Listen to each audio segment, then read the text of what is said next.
আরটিভিতে প্রতিবেদন প্রচারের পর গাজীপুরের কালিয়াকৈরে গ্যাস লিকেজ লাইন মেরামত করছে তিতাস গ্যাস কর্তৃপক্ষ।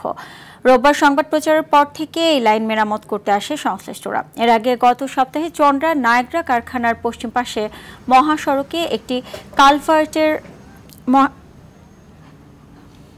কালভার্টের উপর হঠাৎ আগুন লাগে।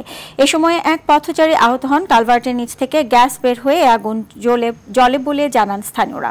খবর পেয়ে ফায়ার সার্ভিসের সদস্যরা ঘটনাস্থলে এসে 1 ঘণ্টা চেষ্টায় আগুন নিয়ন্ত্রণে আনে।